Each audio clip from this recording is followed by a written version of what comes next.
ನಮಸ್ತೆ ಮಿತ್ರರೇ. ಚಳಿಗಾಲ ಅಂತ ತುಂಬ ಬಿಸಿ ನೀರಿನಲ್ಲಿ ನಾವು ಸ್ನಾನ ಮಾಡಬಾರ್ದು. ಹದಾ ಬಿಸಿಯ ನೀರನ್ನು ಯಾವಾಗಲೂ ಚರ್ಮಕ್ಕೆ ನಾವು ಉಪಯೋಗಿಸಬೇಕು. ಯಾಕೆ ಹೇಳಿದರೆ ಚರ್ಮ ಬೇಗನೆ ಸುಕ್ಕು ಕಟ್ತದೆ ಮತ್ತು ಹಾಳಾಗ್ತದೆ. ಹಾಗೂ ತಲೆಗೆ ಸಹ ಹಾಗೆ ತುಂಬ ಬಿಸಿ ನೀರನ್ನು ಸ್ನಾನ ಮಾಡಿದರೆ ತಲೆ ಕೂದಲು ಉದುರುವಂತಹ ಪ್ರಾಬ್ಲಮ್ ಬರ್ತದೆ. ಮತ್ತು ಈ ಹೃದಯ ಕಾಯಿಲೆ ಇರುವವರಂತೂ ಈ ತುಂಬ ಬಿಸಿ ನೀರಿನಿಂದ ಸ್ನಾನ ಮಾಡುವುದು ಬಹಳ ಒಳ್ಳೆಯದಲ್ಲ. ಹಾಗಿರುವಾಗ ಇವತ್ತು ನನ್ನ ಅಡಿಗೆ ಮನೆಯಲ್ಲಿ ನಾನು ಮಂಗಳೂರಿನಲ್ಲಿ ಅಂದರೆ ಕರಾವಳಿಯಲ್ಲಿ ಸಿಗುವಂತಹ ಒಂದು ಮಣಂಗು ಮೀನು, ಅದು ಹೆಚ್ಚು ಮುಳ್ಳಿನಿಂದ ಕೂಡಿರುತ್ತದೆ. ತುಂಬ ಮಂದಿ ಆ ಮುಳ್ಳಿಗೋಸ್ಕರ ಅದನ್ನು ಯೂಸ್ ಮಾಡೋದಿಲ್ಲ. ಇವತ್ತು ನಾನು ಅದನ್ನು ಹೇಗೆ ಒಂದು ಕ್ರಿಸ್ಪಿಯಾಗಿ ಫ್ರೈ ಮಾಡುವುದು ಅಂತ ತೋರಿಸಿಕೊಟ್ಟಿದ್ದೇನೆ. ಅಲ್ಲದೆ ಹೇಗೆ ಅದರ ಕವರನ್ನು ಮಾಡುವುದು, ಅದನ್ನು ಹೇಗೆ ರುಚಿಕರವಾಗಿ ಮಾಡುವುದು ಎಂಬುದನ್ನು ನೀವು ಇವತ್ತು ನೋಡ್ಬೋದು. ಹಾಗಿರುವಾಗ ಯಾರೆಲ್ಲ ನನ್ನ ಚಾನಲನ್ನು ನೋಡ್ತಿದ್ದೀರಿ, ಯಾರೆಲ್ಲ ಇನ್ನೂ ಸಬ್ಸ್ಕ್ರೈಬ್ ಮಾಡಿಲ್ಲ, ದಯವಿಟ್ಟು ಸಬ್ಸ್ಕ್ರೈಬ್ ಮಾಡಿ ಸಪೋರ್ಟ್ ಮಾಡಿ ಅಂತ ಹೇಳುತ್ತಾ ಬನ್ನಿ ಈ ಮಣಂಗಿನ ಕ್ರಿಸ್ಪಿಯಾದ ಒಂದು ಫ್ರೈಯನ್ನು ಹೇಗೆ ಮಾಡುವುದನ್ನು ನೋಡೋಣ. ನಮಸ್ತೆ ಮಿತ್ರರೇ, ಇಲ್ಲಿ ನೋಡಿ, ಇವತ್ತು ಇದೊಂದು ಮಣಂಗ್ ಮೀನಂತ ನಾವು ಕರಿತೇವೆ. ಹೆಚ್ಚಾಗಿ ಇದರಲ್ಲಿ ತುಂಬ ಮುಳ್ಳುಂಟು ಹೇಳಿ ಕೆಲವರು ಇದನ್ನು ಮಾರ್ಕೆಟ್ನಿಂದ ತರುವುದಿಲ್ಲ. ಇದಕ್ಕೆ ಏನು ತುಂಬ ಕ್ರಯ ಇರುವುದಿಲ್ಲ, ಸ್ವಲ್ಪ ಚೀಪಾಗಿರ್ತದೆ ಮತ್ತು ಇದನ್ನು ಫ್ರೈ ಮಾಡಿದರೆ ಬಹಳ ರುಚಿಕರವಾಗಿರ್ತದೆ. ಅದು ಫ್ರೈಯನ್ನು ಫ್ರೈ ಮಾಡುವ ರೀತಿಯಲ್ಲಿ ಮಾಡಬೇಕು. ಮತ್ತು ಹೇಗೆ ಅಂದರೆ ಇದಕ್ಕೆ ನಾವು ಮಸಾಲೆ ಹಾಕಿದ್ದು ನಾವು ಫ್ರೈ ಮಾಡುವಾಗ ಅದರ ಮೈಯಿಂದ ಬಿಡಬಾರ್ದು. ಮತ್ತು ಒಳ್ಳೆ ಕಲರ್ಫುಲ್ ಆಗಿದ್ದರೆ ಯಾರು ಸಹ ಇದನ್ನು ನೋಡಿ ಅದರ ಕಲರನ್ನು ನೋಡಿಯೇ ತಿಂತಾರೆ. ಕೆಲವರು ಫ್ರೈ ಮಾಡುವಾಗ ಅದರದ್ದು ಮೈಯಲ್ಲಿರುವಂತಹ ಈ ಮಸಾಲೆಗಳು ಬಿಟ್ಟುಕೊಳ್ತಾರೆ. ಹಾಗೆ ಬಿಟ್ಟುಕೊಳ್ಳದಾಗಿ ಹೇಗೆ ಮಾಡೋದು ಅಂತ ಇವತ್ತು ನಾನು ತೋರಿಸ್ಕೊಳ್ಳದಿದ್ದೇನೆ. ಇವತ್ತು ನೋಡಿ ಹೇಗೆ ಈ ಮೀನನ್ನು ಮಾಡೋದಂತ ನಾನು ತೋರಿಸ್ತೇನೆ. ನೋಡಿ, ಹೀಗೆ ಸುರಿಗೆ ಸೈಡ್ಸ್ ತೆಗೆದುಕೊಳ್ಬೇಕು. ನೋಡಿ, ಸೈಡ್ಸಲ್ಲಿ ಹೆಚ್ಚೇನಿದು ಕಷ್ಟವೇ ಇಲ್ಲ. ಹೀಗೆ ಒಂದು ಸೈಡಲ್ಲಿ ಈಸಿ ಅದು ಆ್ಯಸ್ ಯೂಶುವಲ್ ತೆಗೆದುಕೊಳ್ಳೋದು ನೋಡಿ. ಮತ್ತೆ ಇದರ ಮೈಯಲ್ಲಿ ಸ್ವಲ್ಪ ಹೆಚ್ಚಿರುವುದಿಲ್ಲ. ಹೀಗೆ ಮೈಯಲ್ಲಿ ಬೇಕಿದ್ರೆ ಈ ಪೋರ್ಷನಿಂದ ಸಹ ಹೀಗೆ ತೆಗೆದುಕೊಳ್ಬೋದು. ಹೆಚ್ಚು ಈ ಪೊಡಸ್ ಇಲ್ಲ ಇದರಲ್ಲಿ ನೋಡಿ. ಮತ್ತೆ ಕಣ್ಣು ಬೇಕಿದ್ರೆ ಕಣ್ಣು ಇಟ್ಕೊಳ್ಬೋದು, ಕಣ್ಣು ಇಲ್ಲದೆ ಸಹ ಮಾಡ್ಬೋದು. ನೋಡಿ, ಹೀಗೆ ಕಣ್ಣಿನ ಭಾಗದಟ್ಟಿಗೆ ತೆಗೆಯುವುದು. ಮತ್ತೆ ಇಲ್ಲಿಂದಲೇ ನೋಡಿ, ಸೈಡ್ಸಿಂದಲೇ ಹೀಗೆ ಹೀಗೆ ಹೀಗೆ ಒಂದು ಇಲ್ಲಿ ತುಂಬ ಮುಳ್ಳುಂಟು, ಅದರಿಂದಾಗಿ ಹೀಗೆ ಸ್ವಲ್ಪ ಮುಳ್ಳಿನ ಭಾಗವನ್ನು ಹೀಗೆ ಕಟ್ ಮಾಡಿಕೊಳ್ಳೋದು. ಇಲ್ಲಿ ನೋಡಿ, ಆಗ ಓಪನ್ ಆಗ್ತದೆ. ಓಪನ್ ಆಗುವಾಗ ನಾವು ಇಲ್ಲಿರುವ ಭಾಗದಿಂದ ಇದನ್ನು ತೆಗೆದುಕೊಳ್ಬೇಕು. ಇಲ್ಲಿ ತೆಗೆದುಕೊಳ್ಳೋದು ಮತ್ತು ಇಲ್ಲಿ ಸ್ವಲ್ಪ ಹೀಗೆ ತೆಗೆದುಕೊಂಡು ನಾನು ಹೇಳಿದಾಗೆ ನೋಡಿ, ಈ ಭಾಗ ಸ್ವಲ್ಪ ಹೆಚ್ಚು ತೆಗೆದುಕೊಳ್ಬೇಕು. ತನ್ನಷ್ಟಕ್ಕೆ ಓಪನ್ ಆಗ್ತದೆ ಆಗ. ಇಲ್ಲಿ ನೋಡಿ, ಇದನ್ನೆಲ್ಲ ತೆಗೆದುಕೊಳ್ಬೇಕು. ಕಣ್ಣು ಬೇಡದಿದ್ದರೆ ಕಣ್ಣಿನ ಭಾಗದಿಂದಲೇ ಇಲ್ಲಿಂದಲೇ ಕಟ್ ಮಾಡ್ಕೊಳ್ಬೋದು, ಅದು ಸಹ ಒಳ್ಳೆಯದಾಗ್ತದೆ. ಮತ್ತು ಈ ಬಾಲವನ್ನು ಹೀಗೆ ತೆಗೆದುಕೊಳ್ಳೋದು. ಹೀಗೆ ನಾನು ಎಲ್ಲ ನೋಡಿ ಎಲ್ಲ ಕ್ಲೀನ್ ಆಯಿತು. ಈಗ ಇದನ್ನು ಒಂದು ಪಾತ್ರೆಯಲ್ಲಿ ಹಾಕಿ ಇದಕ್ಕೆ ಸ್ವಲ್ಪ ಉಪ್ಪನ್ನು ಹಾಕ್ಕೊಂಡು ನಾವು ಮಾಡಿ ಚೆನ್ನಾಗಿ ತೊಳೆದುಕೊಳ್ಬೇಕು. ನಾನು ಎಲ್ಲವನ್ನು ಮಾಡಿದ್ದಕ್ಕೆ ಹಾಕ್ಕೊಳ್ತೇನೆ. ವೀಕ್ಷಕರೇ, ಇಲ್ಲಿ ನೋಡಿ, ಎಲ್ಲ ಮೀನು ಮಾಡಿ ಆಯ್ತು. ಈಗ ಉಪ್ಪಿನಲ್ಲಿ ನಾವು ಇದನ್ನು ಸುರಿಗೆ ನೀರು ಹಾಕ್ಕೊಳ್ಳಿಕ್ಕಿಲ್ಲ, ಹೀಗೆ ತಿರುಗಿಸ್ಬೇಕು. ಈ ಮೀನಿಗೆ ಎಸ್ಪೆಷಲಿ ಹೀಗೆ ತಿರುಗಿಸಿಕೊಂಡು ಅದರಲ್ಲಿರುವ ಹುರುಪುಂಟಲ್ಲ ಮೇಲಿರುವುದು ಅದನ್ನು ತೆಗೆದುಕೊಳ್ಬೇಕು ನಾವು. ಹೀಗೆ ಮಾಡಿ ಇನ್ನು ಇದನ್ನು ನಾನು ಒಂದು 3 ನೀರಿನಲ್ಲಿ ತೊಳೆದುಕೊಂಡು ತರ್ತೇನೆ.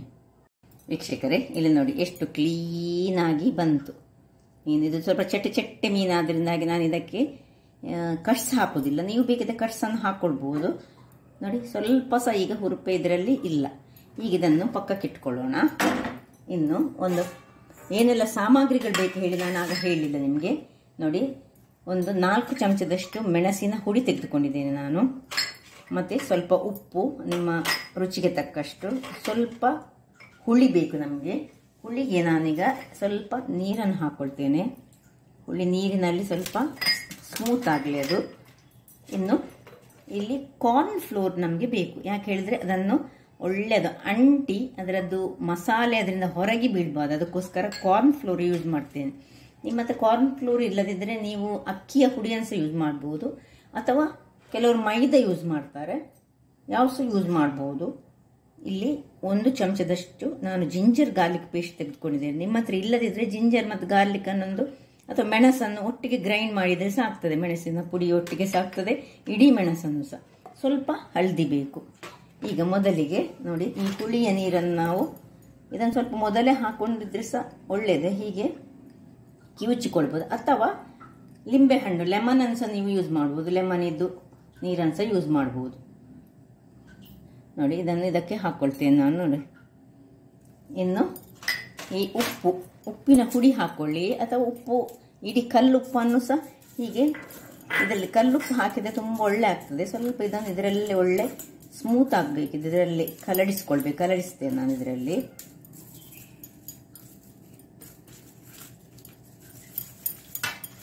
ಅಥವಾ ನಾವು ಕಲ್ಲಿನಲ್ಲಿ ಸ್ವಲ್ಪ ಗುದ್ದಿಕೊಂಡು ಹಾಕಿದರೆ ಸಹ ಒಳ್ಳೆಯದಾಗ್ತದೆ.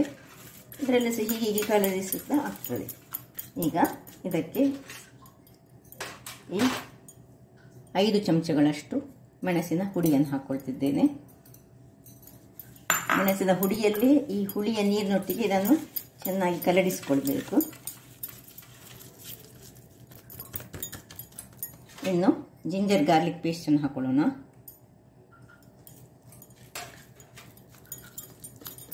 ತುಂಬ ದಪ್ಪ ಸಹ ಬೇಡ ನಮಗೆ, ತುಂಬ ನೀರು ಸಹ ಆಗಬಾರ್ದು. ನೀರಾದ ಕೂಡಲೇ ಮತ್ತೆ ಅದು ಅದರಿಂದ ಹೊರಗೆ ಬರ್ತದೆ.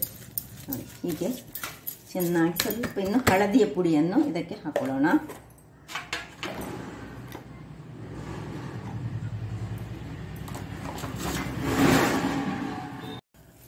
ಇನ್ನು ಸ್ವಲ್ಪ ಸೈಜ್ ದಪ್ಪ ಆಯಿತು ನೋಡಿ.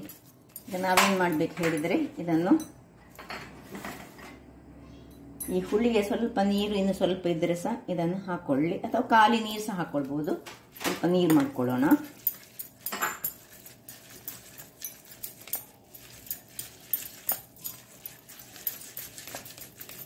ಈಗ ಚೆನ್ನಾಗಿ ಇದನ್ನು ಕಲಡಿಸಿಕೊಳ್ಬೇಕು. ಇನ್ನು ಇದಕ್ಕೆ 1.5 ಚಮಚದಷ್ಟು ಕಾರ್ನ್ ಫ್ಲೋರನ್ನು ಸೇರಿಸ್ಕೊಳ್ಳೋಣ.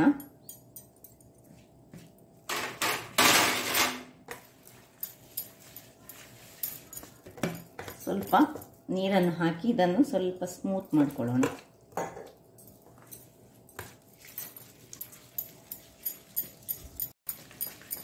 ನೋಡಿ, ನಮ್ಮ ಮಸಾಲೆ ರೆಡಿ ಆಯಿತು. ಇಲ್ಲಿ ನೀವು ಬೇಕಿದ್ರೆ ಉಪ್ಪನ್ನು ಬೇಕಿದ್ರೆ ಚೆಕ್ ಮಾಡಿಕೊಳ್ಳಿ. ಉಪ್ಪು ಕರೆಕ್ಟಾಗಿ ಬರಬೇಕು, ಒಂದು ಹದದಲ್ಲಿ ಹಾಕ್ಕೊಳ್ಬೇಕು ಉಪ್ಪನ್ನು.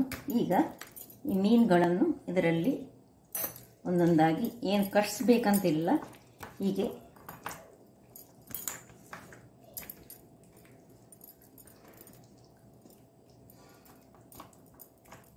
ಒಂದೊಂದಾಗಿ ನಾನು ತಾಗಿಸಿಕೊಂಡು ಇಡ್ತೇನೆ. ವೀಕ್ಷಕರೇ, ಇಲ್ಲಿ ನೋಡಿ, ಎಲ್ಲ ಮೀನುಗಳಿಗೆ ನಾನು ನೋಡಿ ಮಸಾಲೆಗಳನ್ನು ತಾಗಿಸಿಟ್ಟಿದ್ದೇನೆ. ಇನ್ನು ಅರ್ಧ ಗಂಟೆ ಇದನ್ನು ನಾವು ಹಾಗೆ ಫ್ರಿಜ್ಜಲ್ಲಿ ಇಟ್ಟು ಬಿಡೋಣ, ಅಥವಾ ಹೊರಗಡೆಯೇ ಹೀಗೆ ಮುಚ್ಚಿಕೊಂಡು ಅರ್ಧ ಗಂಟೆಯ ನಂತರ ಇದನ್ನು ಫ್ರೈ ಮಾಡೋದು ಹೇಗೆ ಅಂತ ನಾನು ತೋರಿಸ್ಕೊಡ್ತೇನೆ. ವೀಕ್ಷಕರೇ, ಇಲ್ಲಿ ನೋಡಿ, 1 ಗಂಟೆ ಕಳೆದಿದೆ ನಮ್ಮದು. ಇಲ್ಲಿಗ ನಾನು ಒಂದು ಗ್ಯಾಸ್ನಲ್ಲಿ ಇದನ್ನು ಇಟ್ಕೊಂಡಿದ್ದೇನೆ ಕಾಯಿಸಲಿಕ್ಕೆ. ನೀವು ಸಣ್ಣ ಕಾವಲಿ ಸಹ ಇಟ್ಕೊಳ್ಬೋದು. ಅದಕ್ಕೆ ತೆಂಗಿನ ಎಣ್ಣೆಯನ್ನು ಹಾಕ್ಕೊಳ್ತಿದ್ದೇನೆ. ನೀವು ಡೀಪ್ ಫ್ರೈ ಸಹ ಮಾಡ್ಕೊಳ್ಬೋದು, ಅಥವಾ ಹೀಗೆ ಸಹ ಮಾಡ್ಬೋದು, ಖಾಲಿ ಶಾಲೋ ಫ್ರೈ ಸಹ ಮಾಡ್ಬೋದು. ನೋಡಿ, ಈಗ ಒಂದೊಂದಾಗಿ ನಾನು ಇದನ್ನು ಇದಕ್ಕೆ ಬಿಸಿ ಆಗಲಿ, ಎಣ್ಣೆ ಬಿಸಿ ಆಗಬೇಕು. ಬಿಸಿ ಆದ ಮೇಲೆ ಹಾಕ್ಕೊಳ್ಬೇಕು. ಬೇಕಿದ್ರೆ ಇಲ್ಲಿ ನಾವು ಕರಿಬೇವಿನ ಸೊಪ್ಪನ್ನು ಸಹ ಹಾಕ್ಕೊಳ್ಬೋದು. ನೋಡಿ, ಒಂದೊಂದಾಗಿ ಮೀನನ್ನು ಬಿಡೋಣ.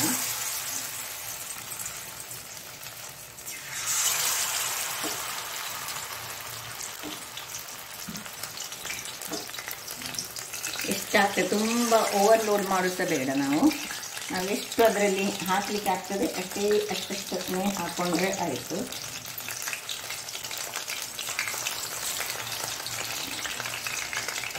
ವೀಕ್ಷಕರೇ, 2 ನಿಮಿಷಗಳ ಬಳಿಕ ನಾವು ಈಗ ಇದನ್ನು ಸ್ವಲ್ಪ ಅಡಿಮೇಲ್ ಮಾಡಿಕೊಳ್ಳೋಣ. ನೋಡಿ ಹೇಗೆ ನೋಡಿ ಅದರಲ್ಲೇ ಉಂಟು. ಒಂದೊಂದಾಗಿ ನಿಧಾನಕ್ಕೆ ಇದನ್ನು ಸರಿ ಕಾಯಿಸಬೇಕು. ಇದು ಮಣಂಗಾದ್ರಿಂದಾಗಿ ಇದರಲ್ಲಿ ತುಂಬ ಮುಳ್ಳು, ಅದರಿಂದಾಗಿ ತುಂಬ ಮಂದಿ ಇಷ್ಟಪಡೋದಿಲ್ಲ ಮುಳ್ಳು ಉಂಟು ಹೇಳಿ. ಆದರೆ ಹೀಗೆ ನಾವು ಮಾಡಿದರೆ ಉಂಟಲ್ಲ, ಇದು ಬಹಳ ಚೆನ್ನಾಗಿ ಬರ್ತದೆ. ನೋಡಿ ಹೇಗೆ ನೋಡಿ ಕವರ್ ನೋಡಿ ಹೇಗೆ ನಾನು ಅಡಿಮೇಲೆ ಮಾಡಿದರೆ ಸಹ. ವೀಕ್ಷಕರೇ, ಇಷ್ಟ ಆಗುವಾಗ ಸ್ವಲ್ಪ ಕರಿಬೇವಿನ ಸೊಪ್ಪನ್ನು ಇದರ ಮೇಲೆ ಹಾಕ್ಕೊಳ್ಳೋಣ. ಇದು ಹಾಕಬೇಕಂತ ಏನಿಲ್ಲ, ನಿಮಗೆ ಬೇಕಿದ್ರೆ ಹಾಕ್ಕೊಳ್ಬೋದು. ನೋಡಿ ಎಲ್ಲ ರೆಡಿ ಆಗ್ತಾ ಬಂತು. ನೋಡಿ ಹೀಗೆ ಈ ಕಾರ್ನ್ಫ್ಲೋರ್ ಹಾಕಿದರೆ ಹಾಗೆ ಯಾವಾಗಲೂ ಚೆನ್ನಾಗಿ ಇದು ಅದರದ್ದು ಕವರ್ ಹೀಗೆ ನೋಡಿ ನಿಮಗೆ ಗೊತ್ತಾಗ್ಬೋದು. ಈಗ ನೋಡಿ ಹೇಗೆ ಉಂಟು ನೋಡಿ, ಕಾಯ್ತಾ ಬಂತು. ಇಷ್ಟ ಆಗುವಾಗ ಸ್ವಲ್ಪ ಕಲ್ಲರ್ ರೆಡ್ಡಿನಿಂದ ಬ್ರೌನಿಗೆ ಬರುವಾಗ ಒಂದೊಂದಾಗಿ ಇದನ್ನು ಹೀಗೆ ತೆಗೆದುಕೊಳ್ಳೋಣ. ನೋಡಿ ಇಷ್ಟು ಕಾಯಬೇಕಿದು.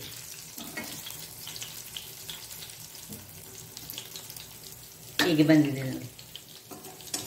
ಹೀಗೆ ಆದರೆ ಅದರದ್ದು ಮುಳ್ಳು ಸಮೇತ ನಮ್ಗೆ ಏನಾಗ್ತದೆ ಹೇಳಿದರೆ ನೋಡಿ, ಸೈಡಲ್ಲಿ ಇದನ್ನು ಒಂಚೂರು ಇನ್ನು ಸ್ವಲ್ಪ ನಡುವಿಗೆ ಹಾಕ್ಕೊಂಡು ಇದನ್ನು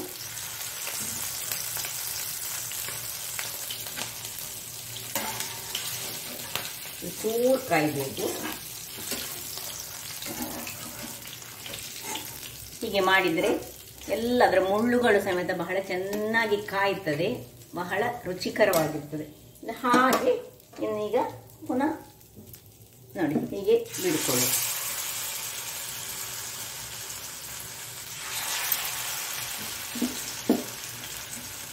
ಕವರ್ ಸರಿಯಾಗಿ ಮಾಡಿಕೊಳ್ಬೇಕು ನಾವು. ಸರಿ ಇರಬೇಕು ಅದರಲ್ಲಿ ಕವರ್ ಇದ್ದರೆ ಮಾತ್ರ ಅದು ಚೆನ್ನಾಗಿ ಕಾಯ್ದುಕೊಳ್ತದೆ. ವೀಕ್ಷಕರೇ ನೋಡಿ, ಇಲ್ಲಿ ಎರಡನೇ ಸೆಟ್ ಸಹ ರೆಡಿಯಾಗಿದೆ. ನೋಡಿ ಹೇಗೆ ಕಾದಿದೆ ನೋಡಿ. ಹೀಗೆ ಕಾಯಬೇಕು. ಹೀಗೆ ಕಾಯುವಾಗ ಇದು ಒಂದೊಂದಾಗಿ ತೆಗೆದುಕೊಳ್ಳೋಣ. ಸೈಡ್ ಇದು ಮಾತ್ರ ಸ್ವಲ್ಪ ಒಂದು ಕಾಯಲಿಕ್ಕೆ ಬಾಕಿ ಉಂಟು. ಒಂದು ಅದರಷ್ಟಕ್ಕೆ ಕಾಯ್ತಾ ಇರಲಿ. ಹೀಗೆ ನೋಡಿ ಹೇಗೆ ಬಂದಿದೆ ನೋಡಿ. ಮೇಲೆ ನೋಡಿದ್ರಲ್ಲ ವೀಕ್ಷಕರೇ, ಇಷ್ಟು ಕ್ರಿಸ್ಪಿಯಾಗಿ. ಈ ಮೀನನ್ನು ತುಂಬ ಮಂದಿ ಇಷ್ಟಪಡೋದಿಲ್ಲ, ಹೀಗೆ ಒಮ್ಮೆ ಮಾಡಿ ನೋಡಿ ಅಂತೆ, ಬಹಳ ಚೆನ್ನಾಗಿ ಬರ್ತದೆ. ಅದರ ಮುಳ್ಳುಗಳು ಸಮೇತ ಒಳ್ಳೆ ಕ್ರಿಸ್ಪಿಯಾಗಿ ಕಾಯ್ತದೆ. ಹಾಗಾದರೆ ನನ್ನ ಈ ಕುಕಿಂಗ್ ಚಾನಲ್ ನಿಮಗೆ ಇಷ್ಟ ಆದರೆ ಬೋಳೂರು ಸುವರ್ಣ ಚಾನಲನ್ನು ಲೈಕ್ ಮಾಡಿ, ಶೇರ್ ಮಾಡಿ ಹಾಗೂ ಸಬ್ಸ್ಕ್ರೈಬ್ ಮಾಡಿ ಹಾಗೂ ನನ್ನ ಇನ್ಸ್ಟಾಗ್ರಾಮ್ ಪೇಜನ್ನು ಫಾಲೋ ಮಾಡಿ. ಧನ್ಯವಾದಗಳು.